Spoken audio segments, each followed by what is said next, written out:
우리가 이 시간 이제 오늘부터 신앙 기초 세미나로 해가지고 그 주제 교회 사용 설명서, 제가 동인교회 와서 2019년도 우리 겨울에 한번 공부했던 내용들인데 다시 한번 우리가 쭉 정리하면서 우리 신앙의 기초를 그렇게 다지는 시간이 되었으면 좋겠습니다. 그리고 우리가 지금 배우는 신앙 기초 세미나는 우리 동인교회 그 새가족들 등록하는 과정입니다. 소예배 때 함께 강의를 들으시고 이 강의를 모아서 저희가 유튜브에 모아놨다가 우리 새가족 중에서 모여서 공부하기 힘든 분들은 이 동영상 강의로 함께 공부하기로 할 거니까요. 그렇게 하시고 우리 여기 계신 분들이 우리 교회 새가족 교재를 동영상 교재를 만든다는 그런 각오로 대답도 잘 해주시고 그렇게 강의를 했으면 좋겠습니다. 우리 제1과 신앙 기초 세미나 오늘 제1과인데 제목 읽어보겠습니다. 시작. 우리가 신앙 기초 세미나를 시작하면서 가장 먼저 성경에 대해서 우리가 다시 한번 배우고 확인하려고 합니다. 왜냐하면 우리가 앞으로 모든 이야기를 진행할 때 성경을 기초로 할 거거든요. 근데 성경을 기초로 하는데 과연 성경이 어떠한 책인지도 모르면 안 되잖아요. 그래서 우리가 첫 번째 시간에는 성경은 어떤 책인지 함께 배울 겁니다. 함께 보겠습니다. 세상에는요 수많은 종교들이 있죠. 수많은 종교들이 있는데 그 종교들은 저마다 자신들의 경전을 가지고 있습니다. 예를 들어서 우리 기독교는요 경전이 뭐죠? 성경을 가지고 있죠. 혹시 이 그림 뭔지 아시겠습니까? 이게 8만 대장경입니다. 그러니까 불교도 경전이 있죠. 우리가 불교의 경전을 뭐라 부르죠? 불경이라고 부르죠. 또 이단들도요 자기 나름대로 경전을 가지고 있는 경우가 있습니다. 예를 들어서 몰몬교는 뭘 가지고 있죠? 성경 위에 몰몬경이라는 그러한 경전을 가지고 있습니다. 이 몰몬 교도들 많이 보셨죠? 길거리에 보면은 특히 외국인, 요즘 코로나 때문에 별로 안 보이는데 외국 사람들이 까만 옷 입고서 이렇게 전도하는 거 보면은 정장 입고 대부분이 몰몬 교도들인데 이 몰몬 교도들은 이 몰몬경이라는 경전을 가지고 있습니다. 그러면 이슬람은요 가지고 있는 경전이 뭐죠? 코란이라는 자기들만의 특별한 경전을 가지고 있습니다. 이처럼 종교는요 저마다 각기 어떠한 경전을 가지고 있거든요. 그러면 성경도 단순히 기독교라는 종교의 경전인가? 우리 한번 읽어보실 텐데요. 이제 화면 지워주시고 이럴 때는 이제 읽어야 되니까요. 예, 같이 한번 읽어보겠습니다. 시작.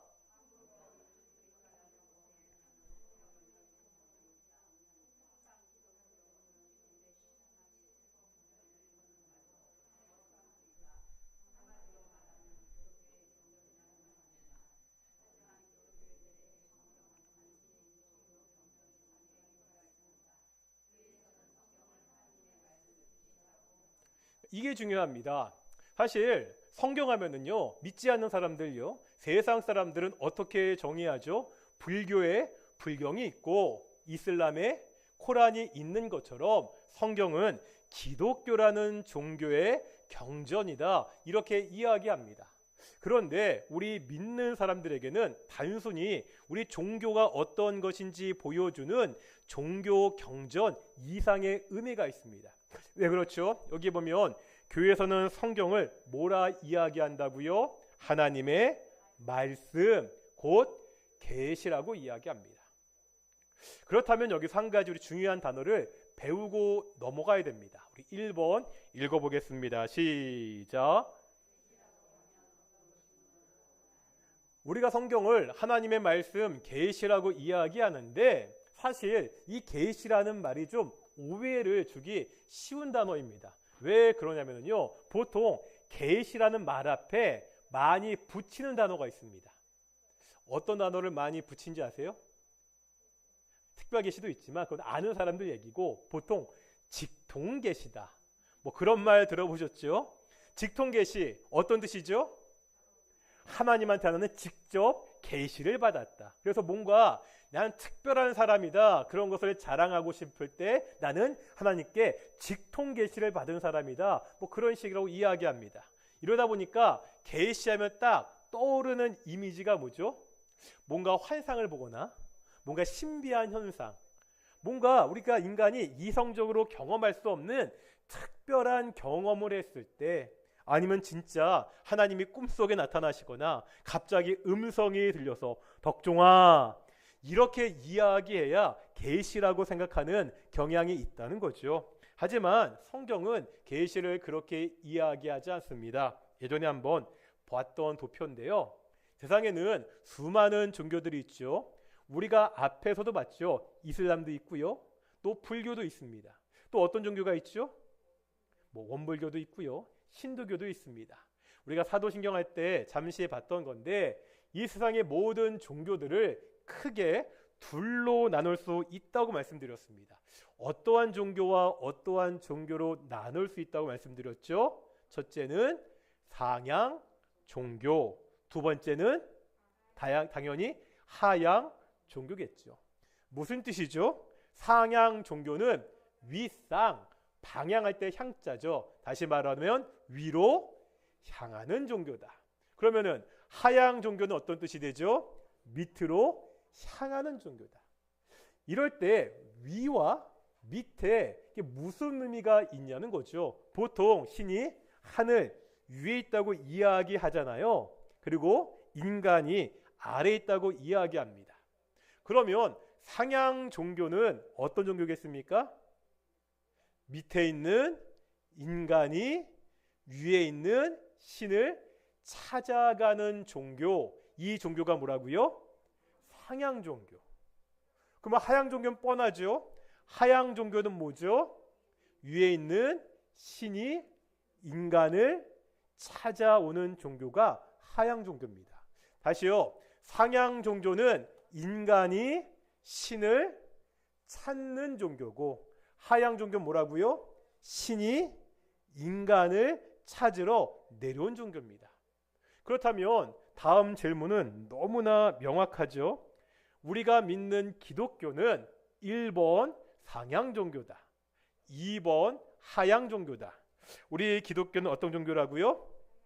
어떤 종교? 하향 종교라고 말씀드렸습니다.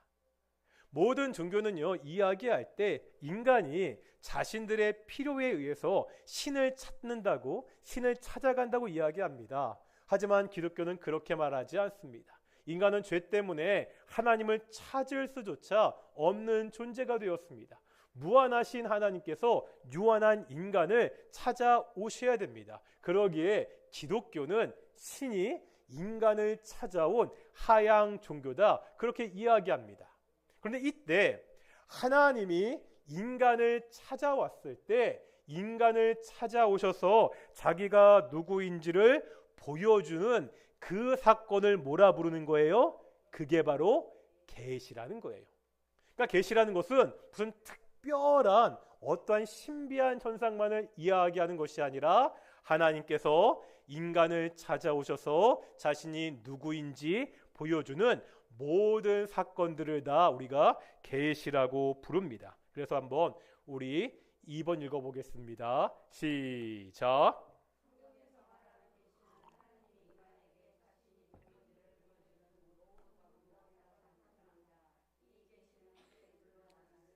그렇죠. 성경이 말하는 계시는 하나님이 인간에게 자신이 누구인지를 보여주는 모든 방법이나 사건이라는 거죠. 그런데 아까 말씀하신 거죠. 이 계시는 크게 둘로 나눌 수 있습니다. 무슨 계시와 무슨 계시가 있다고 이야기했죠? 첫째는 일반 계시. 일반 계시가 있으니까 무슨 계시가 있어야 돼요? 특별 계시. 그러면 일반 계시와 특별 계시는 어떤 뜻이죠? 일반 계시는 말 그대로 일반적인 방법으로 계시하시는 것. 그러면은요, 특별 계시는 더 쉽네요. 특별 계시는 뭐가 되는 거죠? 특별한 방법으로. 어려운 거 아닙니다. 다시, 일반 계시는 하나님이 일반적인 방법으로 자신을 나타내거나 보여주는 것을 일반 계시라고 이야기합니다. 반면에 특별 계시는 뭐라고요? 하나님이 자신을 보여주시는데 특별한 방법으로 자신을 보여주시는 것, 이것을 특별 계시라고 이야기합니다. 일반 계시를 여러 가지로 이야기할 수 있지만 일반 계시는 크게 두 가지를 이야기할 수 있습니다. 첫째는 뭐죠? 양심. 두 번째는 뭡니까? 자연입니다. 이런 거죠. 한국 사람도요, 사람을 칼로 찔러 죽이면 그것이 죄인지 알잖아요. 저 미국 사람도요, 사람을 칼로 찔러 죽이면 뭐 지금처럼 교통과 미디어가 발전해서 뭐 온 지구촌이 하나이기 때문에 그런 것이 아니라 먼 과거로부터 인류가 서로 교류가 없을 때도 어느 사회에서나 사람을 칼로 죽이는 것은 다 범죄, 죄로 여겼다는 거죠. 왜 그렇죠? 왜 우리가 사람을 때리거나 상해하거나 그러면은 죄책감을 느끼고 그것을 죄로 여기게 되는 거죠? 우리에게 뭐가 있기 때문에? 양심이 있기 때문에.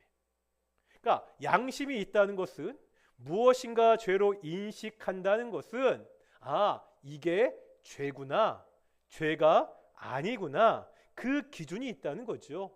그 기준을 주신 분이 누구라는 거예요?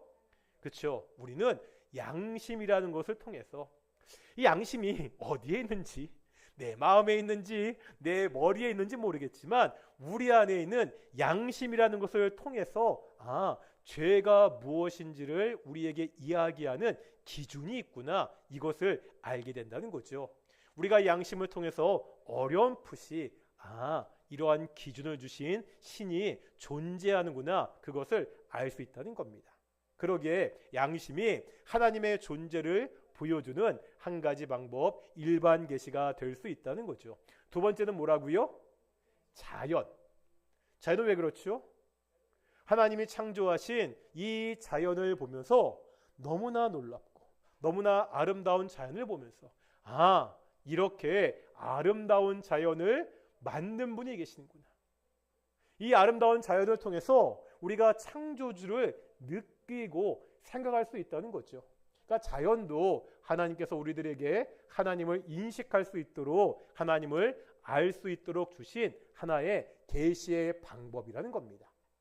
그런데 이러한 양심이나 이러한 자연을 가지고는 인간은 유한한 존재잖아요. 하나님은 무한하신 분이잖아요. 유한한 인간이 무한하신 하나님을 제대로 온전히 알 수가 없다는 거예요. 게다가 우리가 나중에 보겠지만 인간이 죄를 지었기 때문에 인간의 죄로 말미암아 더욱더 하나님을 알 수 있는 방법이 없어졌습니다. 그러기 때문에 이제 하나님께서 자신을 가르쳐 주시고 보여주시는데 어떠한 계시를 통해서? 특별 계시. 무슨 방법? 특별한 방법으로 자신을 보여주시거나 계시한다는 거죠. 이 특별 계시가 성경에 보면은 몇 가지가 있습니다. 첫 번째가 뭐죠? 현현. 두 번째가 예언. 세 번째가 이적. 네 번째가 꿈과 환상. 이외에도 몇 가지가 있는데 이건 특별한 방법이라는 거죠. 현현이 뭐죠? 현현이 이게 무슨 말이죠? 하나님의 현현. 하나님께서 직접 나타나시는 거예요. 성경에 보면은요, 어떤 경우 그렇죠? 누구에게 나타나시죠? 하나님께서 모세에게 소명을 주실 때 직접 나타나셔서 말씀하시는 거죠. 또 하나님께서 누구를 통해서 말씀하시죠? 선지자들, 예언자들을 통해서 예언하시잖아요. 이것도 하나님의 특별 계시. 선지자들을 통해서, 예언자들을 통해서 하나님의 뜻을 알게 하시는 거죠. 세 번째 뭐라고요? 이적. 이 기적이라는 게, 이적이라는 게 무슨 신비한 일을 말하는 것이 아닙니다. 바람이 멈추고 죽은 자가 살아나는 것, 신기한 일이 일어났다는 것이 아니라 이런 것들을 통해서 이 놀라운 일을 하시는 분이 누구신지를 보여주는 겁니다. 이것을 대표적으로 잘 보여주는 책이 있습니다. 그게 신약 성경의 요한복음입니다. 혹시 요한복음에는, 다른 복음서에는 이적이라고, 미라클 이렇게 기록되어 있는데요. 요한복음은 7가지 이적, 기적이 기록되어 있는데요. 이적이나 기적이라고 이렇게 표현하지 않습니다. 요한복음은요, 이 이적과 기적, 예를 들어서 그런 거죠.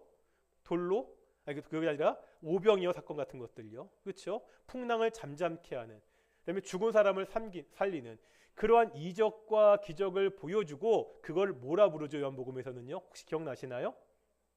표적. 영어로는 사인입니다. 사인이 뭐죠? 그 사인 말고요. 사인, 표지판. 보여주는 거예요. 예수님의 7가지 이적을 통해서 뭘 보여주는 거예요? 예수님이 누구신지. 예수님은 오병이어의 기적을 통해서 생명의 떡이구나. 풍랑을 잠잠케 하는 사건을 통해서 자연을 다스리시는 하나님이시구나. 죽은 나사로를 살리는 그 이적을 통해서 뭘 보여주는 거예요? 생명의 주관자 하나님이시구나. 바로 이적을 통해서 하나님이 누구신지, 예수님이 누구신지를 우리에게 보여준다는 거죠. 그러기에 이적도 하나님의 특별 계시가 됩니다. 또 뭐가 있죠? 꿈과 환상. 하나님께서 어떠한 경우에는 꿈이나 환상을 통해서 자신의 뜻을 가르쳐 주시기도 하죠. 대표적으로 누가 있죠? 꿈쟁이 요셉을 통해서 요셉의 비전을 하나님께서 보여주셨고, 또 환상은 주로 누가 많이 봤죠? 환상은 그렇죠. 마지막에 보면 신약의 마지막 책 요한계시록, 아까 지금 이야기했지만 다니엘, 특별히 선지자들에게 환상을 보여주심으로 하나님의 뜻을 그렇게 우리에게 보여주고 있습니다. 이렇게 일반 계시와 특별 계시로 말씀하셨는데, 현현이나 이적이나 꿈과 환상은요, 시간이 지나면은요 잊혀질 수 있잖아요. 그렇기 때문에 이런 모든 특별 계시들을 종합해서 정리해서 글로 우리에게 주신 특별 계시의 완성이 있습니다. 이걸 우리가 뭐라 부르는 거예요? 이것이 바로 성경입니다. 성경이라는 것은 그냥 기독교의 기독교라는 종교의 경전이 아니라 하나님의 계시, 하나님의 뜻, 하나님이 누구신지를 우리에게 종합적으로 정리해서 보여주는 책이 뭐라는 거예요? 바로 성경입니다. 그래서 우리 한번 3번 읽어보겠습니다. 시작. 그치요? 하나님의 특별 계시의 완성으로 우리에게 하나의 책을 주셨는데 그것이 뭐라고요? 바로 성경입니다. 성경은 하나님의 말씀이며 하나님의 특별 계시의 완성입니다. 그러니까 여기까지 우리가 성경이 어떠한 책인지 그 성격을 본 거예요. 일반적인 종교의 경전이 아니라 하나님이 누구신지를 우리에게 보여주는 특별 계시의 종합한 완성으로 우리에게 주어진 책이 바로 성경이라는 거죠. 그러니까 우리 앞으로 이 성경 말씀만 잘 배우면은 누구를 알 수 있어요? 하나님을 알 수가 있다는 거죠. 그런데 이 성경은요, 한 권이 아니죠. 또 굉장히 두껍습니다. 너무나 잘 알고 기초적인 거지만 다시 한번 정리하는 의미에서 우리 성경의 구성을 보겠습니다. 성경은 우리가 형식적으로 분류한 거죠. 가장 먼저 성경은 크게 둘로 나눌 수 있습니다. 어떻게 나누죠? 구약과 신약으로 나옵니다. 구약 몇 권? 39권. 신약 27권. 합쳐서 66권. 이거 어떻게 외우라고요? 39, 27. 구약 39, 신약 27 더하면 66권. 나중에도 보겠지만 우리가 구약, 신약 하는데 이때 약자. 이게 약자가 무슨 약자죠? 뭐 하는 뜻인 약자예요? 약속하다, 언약하다. 그러면 구약은 어떤 뜻이죠? 옛날 약속, 오래된 언약이라는 거예요. 신약은 새로운 약속, 새로운 언약입니다. 그러면 약속이라 할 때 그 약속의 내용, 중심이 뭐죠? 아니, 구약과 신약을 나누는데 그게 약속이라고 이야기했잖아요. 그럼 뭐가 옛날 약속이고 뭐가 새로운 약속이냐는 거야. 이것을 구분짓는 그 약속의 내용이 뭐죠? 그렇죠? 예수님에 대한 약속입니다. 그래서 구약은 어떤 내용이 있는 거죠? 앞으로 오실 예수님에 대한 약속이 있는 거예요. 신약은요, 그 약속대로 오신 예수님에 대한 이야기가 있습니다. 다시 한번 구약은 앞으로 오실 예수님에 대한 약속, 신약은 그 약속대로 이 땅에 오신 예수님. 거기서 한 가지가 더 있죠. 마지막 책 요한계시록에 보면 어떤 예수님? 이 땅에 다시 오실 예수님. 이렇게 성경은 예수님을 중심으로 구약과 신약으로 나눌 수가 있습니다. 그런데 이 구약도 다시 나눌 수 있죠. 가장 먼저 보면은요, 율법서 모세오경이 5권이 있죠. 모세오경 다음에 뭐가 있습니까? 역사서. 다음에 시가서. 시가서는 뭐부터 시작되죠? 욥기, 시편, 잠언, 전도, 아가. 그리고 그 다음에 있는 책들을 예언서, 선지서라고 이야기합니다. 많이 아시겠지만 선지서도 크게 둘로 나눌 수 있습니다. 어떻게 나누죠? 대선지서, 소선지서. 이때 대선지서와 소선지서를 나누는 기준이 뭐죠? 대선지자는 뭔가 대단한 일을 한 활동을 많이 한 선지자이기 때문에 대선지자입니까? 그렇지 않죠. 대선지서, 소선지서를 나누는 기준이 뭐라고요? 그렇죠. 분량이 많으면 대선지서, 분량이 적으면 소선지서. 그래서 소선지서 12권, 마지막 말라기로 해서 구약이 끝나게 됩니다. 이렇게 구약 39권이 끝나고 이제 신약이 시작되는데 맨 처음 뭐를 시작하죠? 4권의 복음서가 있습니다. 뭐죠? 마태, 마가, 누가, 요한복음. 한 단계 더 나가면 그 중에서 마태, 마가, 누가복음을 따로 3권 묶어서 부르는 말이 있습니다. 혹시 뭔지 아십니까? 그렇죠. 공관복음. 그러니까 공관복음이라고 이야기하면 요한복음은 들어가지 않거든요. 그러니까 사복음서라고 이야기하면은 요한복음까지, 공관복음은 마태, 마가, 누가. 왜 공관복음이죠? 이게 공관이 무슨 뜻이죠? 그러니까 비슷해. 그래서 공통된 관점을 가지고 주로 예수님의 일생을 전기 시간순으로 쭉 기록한 것이 마태, 마가, 누가복음이고, 요한복음은 그것보다는 좀 신학적으로 접근해서 조금 그 접근 방법이 다르기 때문에 이 3권만 따로 먹습니다. 그 다음에 복음서가 끝나면 역사서 한 권이 있죠. 무슨 책이죠? 사도행전. 그런데 구약에도 역사가 있죠. 구약의 역사서는 누구의 역사예요? 이스라엘의 역사입니다. 그런데 신약의 역사는 누구의 역사죠? 누구의 역사의 신약의 역사서는요? 예수님이 아니라 교회의 역사죠. 복음서는 예수님의 전기라면 이제 사도행전은 교회의 역사, 교회가 어떻게 시작되고 어떻게 진행되고 발전했는지를 보여주는 책입니다. 이렇게 사도행전이 끝나고 나면 이 사도행전에 있었던 그 역사적인 배경을 가지고 그 상황 가운데 쓰여진 서신서, 쉽게 말하면 편지들이 있죠. 13권의 서신서들이 쭉 나오고요. 그리고 마지막으로 예언서, 우리가 묵시서, 계시록, 이렇게 해서 신약성경 27권이 끝나는 것을 보게 됩니다. 그래서 우리가 신구약 성경이 이렇게 구분되는 것을 봤고요. 이제 5번 보겠습니다. 시작. 그러니까 우리가 구약, 신약 2권의 성경책을 가지고 있는데 이 구약과 신약은 그 쓰여진 언어가 다르다는 거죠.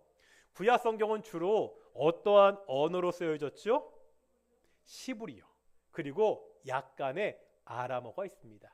아람어는 시브리어랑 거의 비슷한 그런 글자인데 뭐 다니엘서 일부를 보면 아람어에 쓰여 있거든요. 그러면 신약 성경은 어떤 언어로 쓰여졌죠? 헬라어로 쓰여졌고요. 또 중간중간 한 번씩 아람어가 나옵니다. 이게 좀 헷갈립니다. 근데 우리가 우리말 성경을 봐도요, 그 신약 성경에 나와 있는 이 아람어의 흔적을 볼 수가 있습니다. 어떠한 단어들이 신약 성경에 있는 아람어죠? 우리가 한글 성경을 쭉 읽다가 갑자기 이상한 단어가 나올 때가 있어요. 그리고 그 뒤에 그 단어가 어떤 뜻인지 설명하고 있습니다. 바로 그 단어가 아람어고 있거든요. 어떤 말들이 있죠? 혹시 기억나시는 거 있으신가요? 예를 들어서 하나님께서 예수님이 소경의 눈을 뜨게 하시고 뭐라고 하시죠? 에바다. 기억나시나요? 에바다. 무슨 뜻이죠? 열려라. 근데 우리 성경에 봐도 에바다, 열리다. 그러니까 헬라어 성경을 보면은요, 에바다가 쓰여 있어요. 그건 아람어예요. 그러니까 강조하기 위한 거겠죠. 그 다음에 헬라어로 그 뜻은 열리다. 이렇게 설명하고 있거든요. 에바다.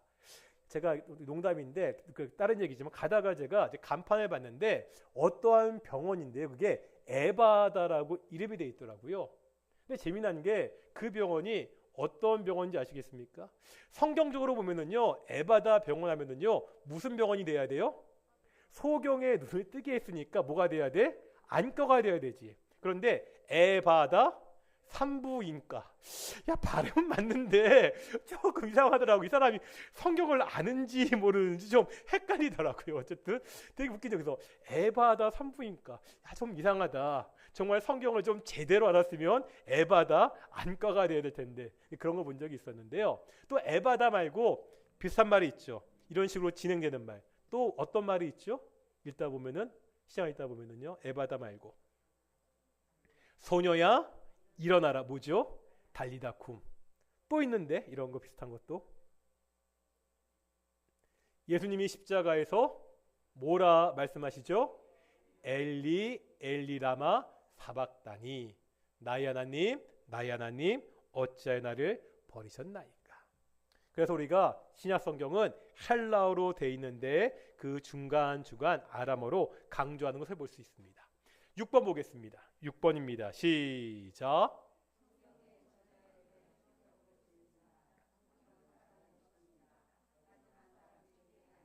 그러니까 성경의 저자, 우리가 성경을 하나님의 말씀이라고 합니다. 그런데 하나님께서요, 공중에서 갑자기 글을 써서 책을 던져준 것이 아니죠. 분명히 책을 쓴 사람은 누구예요? 사람이에요. 하지만 그 책은 또 사람의 책은 아니라는 거죠. 그러기에 성경을 직접 기록한 사람이 있습니다. 그런데 그 사람으로 하여금 성경을 기록하게 한 하나님이 있다는 거죠. 이 두 저자를 함께 생각해야 봐야 됩니다. 그래서 먼저 사람 저자를 보면은요, 우리가 아까 쭉 봤었죠. 우리가 구약과 신약의 구분을 봤는데 첫 번째 율법서 모세오경이 있죠. 모세오경은 왜 모세오경입니까? 모세가 썼으니까. 그럼 모세오경의 저자는 누구라는 거예요? 모세죠. 모세오경이 끝나고 첫 번째 책이 뭐죠? 여호수아. 마지막 에스라, 느헤미야, 에스더까지 우리가 뭐라 부르죠? 역사서라 부릅니다. 혹시 역사서는 누가 썼는지 아십니까? 정답은 모른다. 잘 모릅니다.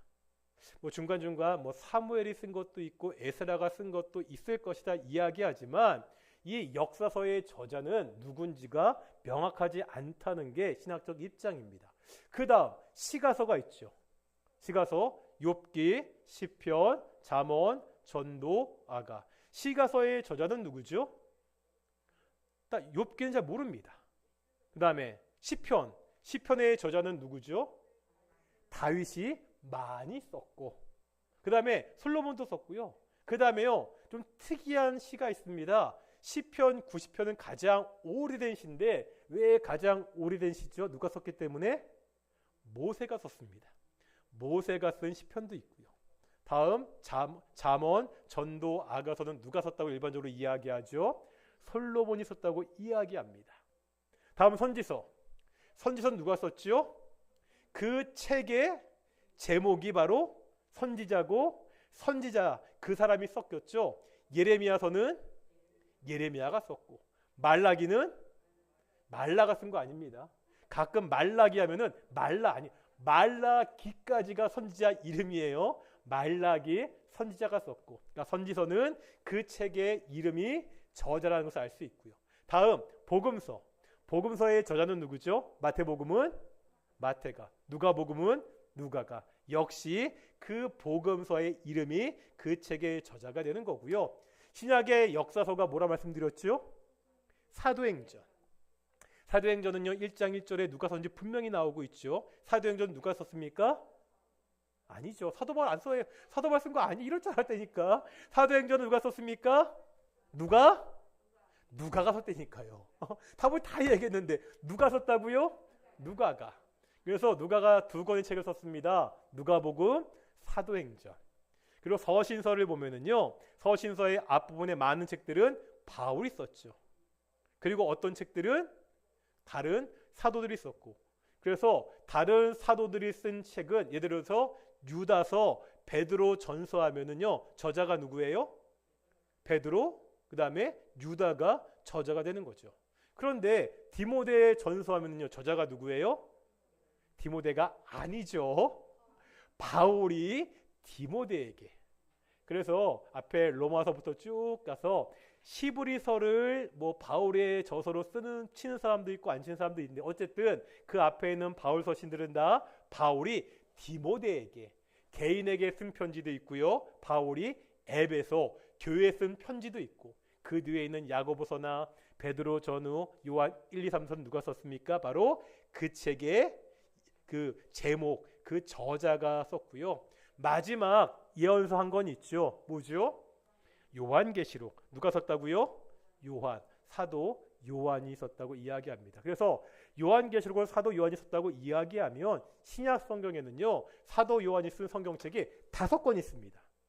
이런 거는 이게 맞추면 상주를 해야 되는데 참 이게 어렵네요. 앞에 있으면 5권. 가장 먼저 맞추시는 분. 요한복음, 요한 1, 2, 3, 요한계시록. 그래서 보면은 가장 많이 성경을 쓴 사람은 신약 성경에서 바울이고 그 다음은 요한이고, 그렇죠? 그렇게 되는 것을 우리가 알 수가 있습니다. 그런데 분량으로 보면은요 누가가 만만치 않습니다. 누가복음과 사도행전이 굉장히 긴 장순을 차지하기 때문이죠. 이렇게 성경을 쓴 사람 저자가 있는데 그렇다고 성경이 단순히 사람의 책이냐? 그렇지 않다는 거죠. 7번입니다. 시작.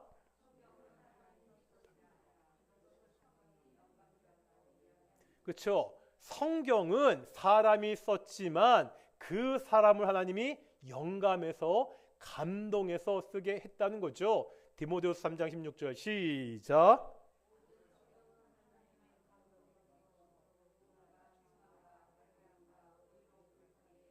모든 성경은 하나님의 감동으로. 여기 감동이라는 단어가 우리가 성경에 푸뉴마라는 단어가 나옵니다. 이 말은 말 그대로 영어 성경이면 breath, 호흡, 숨 쉬다는 겁니다.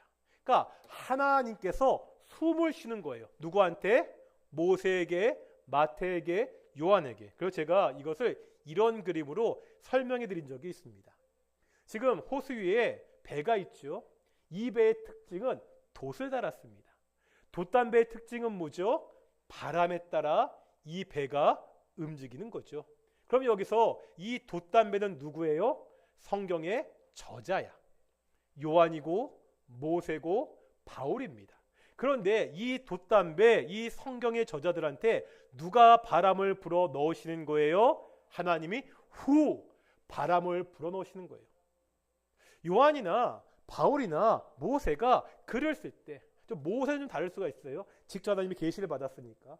하지만 바울이 에베소 교회에 디모데에게 글을 쓸 때 내가 쓴 글이 앞으로 성경이 될 것이다 알고 쓰지 못했습니다. 바울은 디모데를 걱정하는 마음으로, 에베소 교회를 걱정하는 마음으로 그들에게 서신서, 편지를 썼는데 그렇게 쓸 때 그냥 자기 생각, 자기 마음대로 쓴 것이 아니라 누가 그에게 바람을 불어 넣으셨어요? 하나님이 후 하고 바람을 불어 넣으시니까 자기 마음대로 자기 생각을 쓴 것이 아니라 누구 뜻대로? 하나님의 뜻대로, 하나님의 생각대로 성경을 기록하게 됩니다. 이것이 성경이 영감되었다. 이렇게 하나님께서 인간 저자를 영감하셔 성경을 썼기 때문에 우리가 성경이 무하다, 오류가 없다 그렇게 이야기하는 겁니다.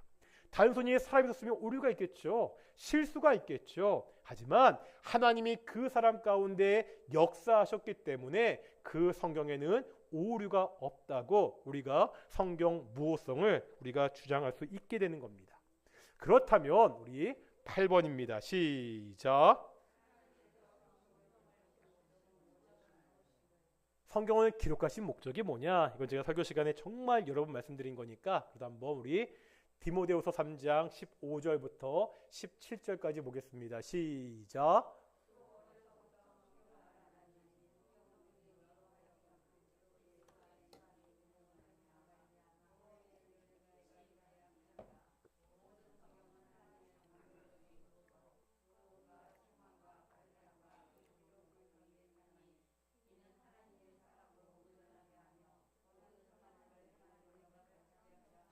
네가 어려서부터 성경을 알았는데 첫째, 성경은 능히 너로 하여금 무슨 지혜가 있게 하려고? 첫째, 구원에 이르는 지혜가 있게 하느냐.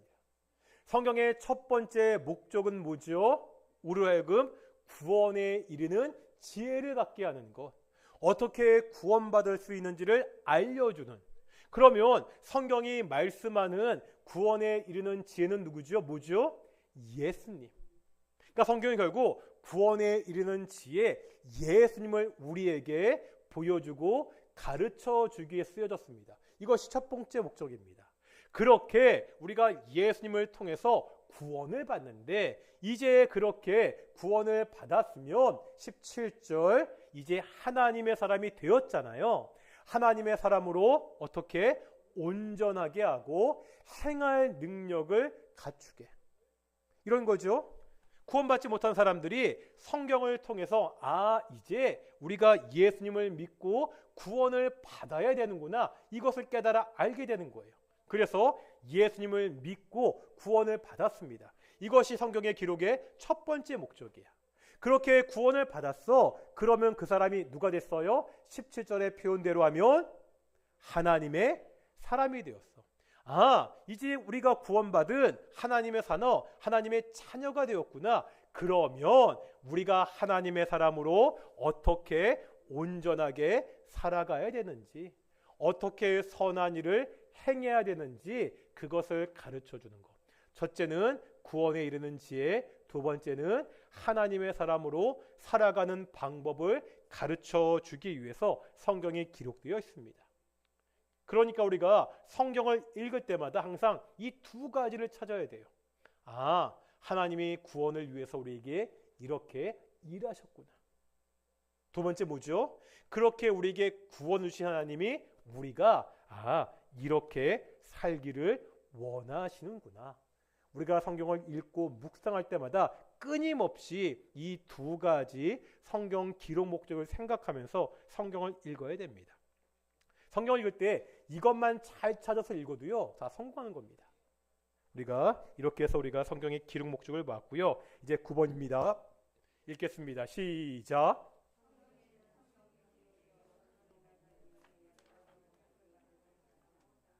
우리가 지금까지 성경의 일반적인 내용을 배웠다면 이제 성경은 실제적으로 우리 인생 가운데 어떠한 의미가 있는지 이 성경을 비유로 우리에게 설명하고 있습니다. 과연 성경은 우리 인생 가운데 어떠한 의미가 있느냐? 시편 119편 105절 읽겠습니다. 시작. 여기 보면 등도 나오고요, 빛도 나옵니다. 여기 나온 등과 빛은 어떤 차이가 있을까요? 둘 다 밝히는 거잖아요. 이건 공통점이에요. 밝히는 거는 공통점인데 이 문맥상 보면 등과 빛은 어떤 차이가 있죠? 빛은 어디의 빛이라고? 길의 빛이야. 좀 먼. 네, 등은요? 내 발, 가까운. 제가 이렇게 비유를 많이 드는데요. 캄캄한 밤에 배가 항구를 찾아가야 됩니다. 캄캄한 밤에 배가 항구를 찾아갈 때는요, 두 가지 빛이 필요합니다. 먼저 항구가 어디에 있는지 그 가는 길을 보여주는 빛이 필요해. 그게 뭐죠? 등대가 필요하죠. 그게 내 길의 빛이야. 우리가 우리의 인생의 목적이 무엇인지, 무엇을 목표로 가지고 살아가야 되는지 그것을 성경은 우리에게 보여주고 가르쳐준다는 거예요. 그런데 배가 등대만 보고 그냥 직선으로 쭉 가다 보면요, 어떤 문제가 생기죠?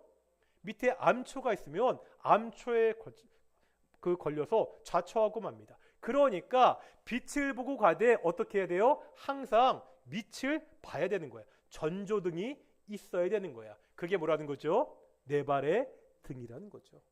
성경은 우리의 인생이 어떠한 것인지, 인생의 목적이 무엇인지 보여줍니다. 뿐만 아니라 내가 매일매일 어떻게 살아가야 되는지 내 발을 비춰주는 것이 뭐라는 거예요? 성경이라는 거죠. 성경은 우리의 인생 매일매일 삶을 인도하는 빛과 등이 된다고 말씀하고 있습니다. 성경에 대한 비유, 잘 아는 비유죠. 우리 마태복음 4장 4절입니다. 시작.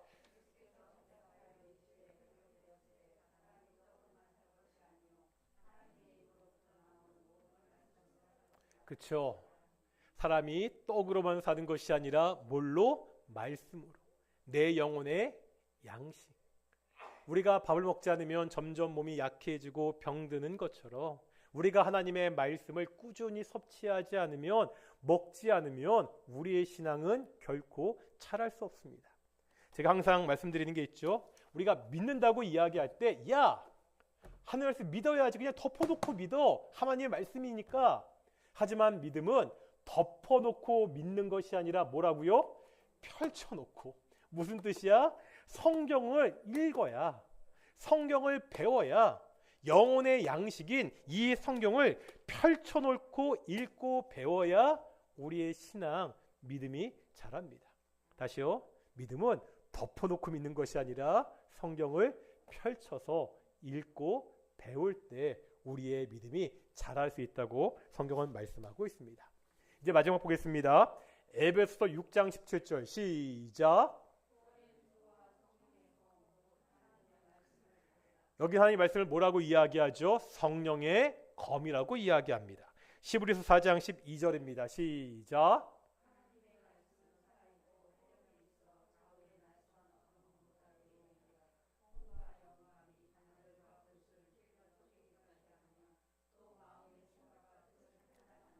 히브리서 4장 12절 봐도 하나님의 말씀을 뭐에 비유하고 있어요? 역시 검. 에베소서는 성령의 검, 히브리서 4장 12절은 좌우의 날섬검. 그런데 제가 그런 말씀 드린 적이 있습니다. 에베소서 6장 17절에 나오는 이 성령의 검은 좀 어떤 느낌이 있습니까? 그러니까 로마 군사가 이게 그렇죠, 전신갑주 취하라는 거죠. 싸울 때, 누구를 대적할 때, 사탄 마귀를 대적할 때 우리가 뭐를 가지고 이길 수 있어요? 하나님의 말씀을 가지고.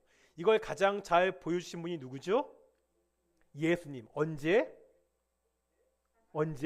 40일 금식하시고 마귀가 시험하고 유혹하실 때 성령의 검, 말씀, 구약에 있는 하나님의 말씀을 인용해서 이기셨습니다.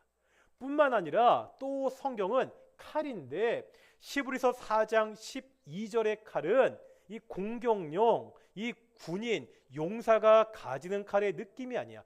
칼은 칼인데 홍과 영과 관절과 골수를 쪼개는 아주 조그맣지만 아주 날카로운 칼. 이 칼은 마치 어떠한 칼과 같다고요? 그렇죠. 뭐라고? 이게 뭐죠? 이게 무슨 칼 같아요? 보시면 그럼 잘 안 보이시나요? 그렇죠. 수술용 메이스와 같은 칼이라는 거죠.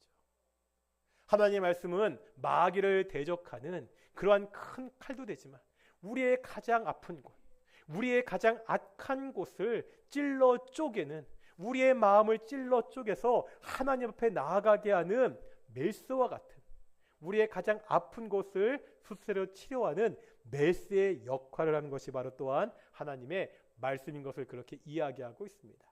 우리가 오늘 앞에서 배운 것들은 성경의 일반적인 내용이었고요. 그 내용도 중요하지만 우리 마지막에 배운 것들, 성경은 내 길의 빛이요 내 발의 등이다. 둘째, 성경은 내 영혼의 양식이다. 셋째, 성경은 마귀와 대적하여 싸우는 검이고 내 심령, 내 아픈 곳을 치료하는 칼이다. 그럼 어떻게 해야 되는 거죠? 성경이 뭔 줄 알았으니까 당연히 말씀을 읽고 배우는. 그래서 여기 계신 분들, 그리고 몇 명이나 보실지 모르겠지만 우리 유튜브로 함께 지금 예배를 참여하시는 분들, 나중에라도 유튜브를 통해서 이렇게 함께 공부하시는 것이 가장 복된 일이라는 것을, 우리의 신앙을 성장시키는 가장 복된 일이라는 것을 잊지 않는, 기억하는 귀한 성도님들이 되시길 축원합니다. 우리 말씀을 묵상하며 함께 좀 기도했으면 좋겠습니다. 우리 기도하실 때 하나님, 말씀이 내 길에 빛이 되게 해주십시오. 하나님, 말씀이 내 발에 등이 되게 해주십시오.